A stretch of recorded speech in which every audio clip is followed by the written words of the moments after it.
खुलुमबाय Bodoland एंखं television studio आं हायनार सिगयारि दिनै फुंबिलिनि गाहाय रादाबफोराव दङ।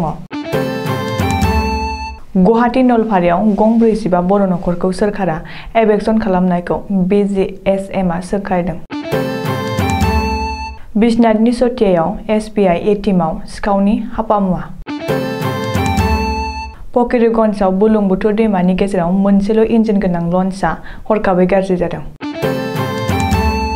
UPPL दोलोआ रायजो राजानो खोथा होनायखौ मोनसेबो मावफुंनो हायाखै बुंदों प्रकाश बसुमतारी। ब्रह्म धोरोमनि जथुमनि खालारखौ सोलायबाय।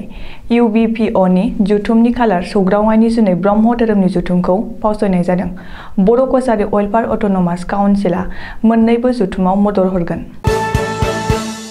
दानिया फैदो आबुं रादाबाव।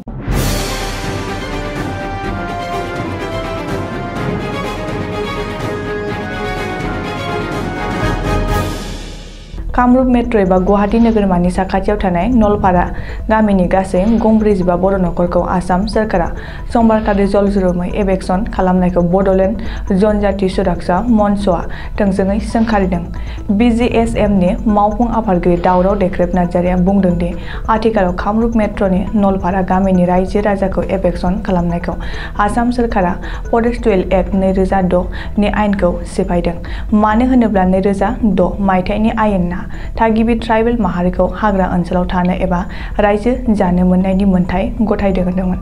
गुबुन फारसेथिं नलपारा गामिनि बर' रायजो राजाया खौरांगिरिनि सिगाङाव फोरमायनाय बादिब्ला बै गामियाव गुबुन हारिफोरबो दंमोन, नाथाय सोरखारा गं 45 बर' नखरखौल' होखारदों आरो बिसोरनि न'बांखौल' सेफायनानै होदों। बिश्नाथ जिल्लानि सतिया नोगोराव समबारखालि हर गेजेराव सतिया ब्रान्च SBI आव रां खावनो फैनाय सिखावआ हापामुवा जानांदों। बेंकनि लकार एबा रां बाक्सुखौ सिखावआ नागिरनानै मोनाखै। आथिखालाव सिखावआ बेंकनि गरसेबो रांखौ मोनलाङाखैसै। बेफोर गासैबो जाथाया बेंकनि CCTV केमेरायाव नुजाजोबदोंमोन होननानै सतिया ब्रान्च SBI नि मेनेजारआ खौरांगिरिनि सिगाङाव बुंदों। सतिया पुलिस थानायाव FIR होबाय होननानैबो मिथिहोबावदों। मख'नो गोनांदि साननै सिगाङाव बराक सेरफांनि करिमगन्जआवबो एक्सिस बेंकनि एटिएमआव सिखाव खावनानै फैनायफोरा हापामुवा जानांजों लोगोसे पुलिसनि खैसाराव गोग्लैनो गोनां जादोंमोन। धुबुरी जिल्लानि फकिरगन्जआव मोनसे इन्जिन गोनां लन्च एबा नावआ हरखाबै बुरलुंबुथुर दैमानि गेजेराव गाज्रि जानानै हान्थियारिफोरखौ हालाय-हाफाय खालामदों। सुलुङाव फोरमायनाय बादिब्ला मंगलबारखालि फकिरगन्ज गाथोननिफ्राय फुंनि 8 रिंगायाव लन्च खारजेनदोंमोन।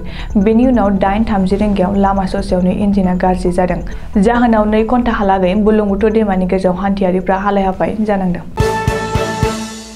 दतमा बियाबनिफ्राय देरहासार जालांनाय BPF दोलोनि MCLA प्रकाश बसुमतारीया खौरांगिरिनि सिगाङाव बुंदों दि आथिखालाव UPPL दोलोआ बिसायख'थिनि समाव रायजो राजानो होनाय खोथा एबा कमिटमेन्टफोरखौ मोनसेबो मावफुंनो हायाखै।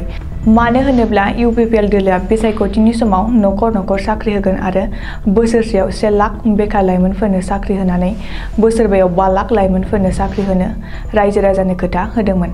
बेनि अनगायैबो मोनफ्रोमबो सेल्फ हेल्प ग्रुपनो 75,000 रां होगोन होननानै बुंबावदों। नाथाय दिनैसिमबो रावबो बेखार लाइमोनफोरा साख्रिबो मोनाखै आरो मोनसेबो सेल्फ हेल्प ग्रुपआ दासिमबो 75,000 रांखौ मोनाखै।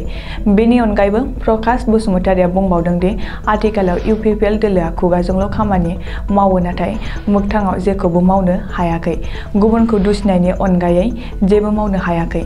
बे खाबुआवनो प्रकाश बसुमतारीया हाग्रामा महिलारिखौ बाख्नायनानै बुंदों दि आथिखालाव BTC ओनसोलाव जौगानाय लाबोनोब्ला हाग्रामा महिलारिनि दैदेननाय BPF दोलोनि गोनांथिया फैफिनगासिनो दं आरो रायजो राजाया हाग्रामा महिलारिखौ लुबैयो होननानै बुंबावदों।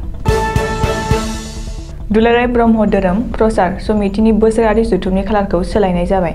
सुलुङाव बुंनाय बादियै दिनै 1 फेब्रुआरि मंगलबारखालि दुलाराय ब्रह्म धोरोम प्रचार समितिनि मोनसे मेलनि गेजेरजों बाक्सा जिल्लानि हुजुआव खुंनो गोनां जथुमखौ आगोलाव फोसावखानाय खालारनि सोलाय फैगौ 28 फेब्रुआरि 1 आरो 2 मार्चखालि खुंनायनि बागै गरन्थ लायो। मख'नो गोनांदि फैगौ 25, 26 आरो 27 फेब्रुआरि खालि कार्बि आंलंनि लांहिनाव UBPOनि जथुमा बानजायनो लानाय खालारजों सौग्रावनाय बिथिंखौ लानानै मोननै गौथुमनि गेजेराव उसुखुथु थासारि सोमजिनाय जादोंमोन। मोननैबो जथुमायाव बाहागो लानो थाम थिम जानाय थान्दैमोननि खाबुनि बाथ्राखौ बिथा लानानै दुलाराय ब्रह्म धोरोम प्रसार समिति आरो UBPOनि गेजेराव गोबां खेब सावरायनाय जायो आरो दिनै दुलाराय ब्रह्म धोरोम प्रसार समितिनि जथुमखौ फावसयनायनि ग्रन्थखौ फोसावनाय जायो।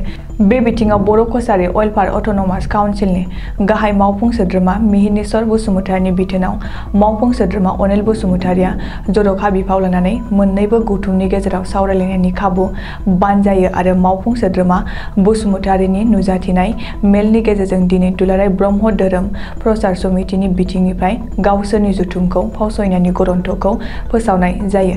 ग्रन्थ बादियै दुलाराय ब्रह्म धोरोम प्रसार समितिनि जथुमखौ आगोलाव थि खालामनाय हाबाफारि बादियै बड'लेण्डनि बाक्सा जिल्लायाव थानाय कक्लाबारि हालामनि हुजुआयाव सान 3 खालारजों 28 फेब्रुआरि 1 आरो 2 मार्च खालि खुंनाय जासिगोन। बे बिथिङाव बर' कछारी अइलफार अट'नमास काउन्सिलनि बिथिंनिफ्राय गोजोननाय फोरमायदों। लोगोसे मोन्नैबो गौथुमनि जाफुंसारनायखौ मिजिं लादों आरो मोन्नैबो गौथुमनि जथुमायाव बर' कछारी अइलफार अट'नमास काउन्सिलनि बिथिंनिफ्राय हानायसेबां मदद होनो जबान होदों। दिनै फुंबिलिनि रादाबा एसेनोसै। गोजोन्थों।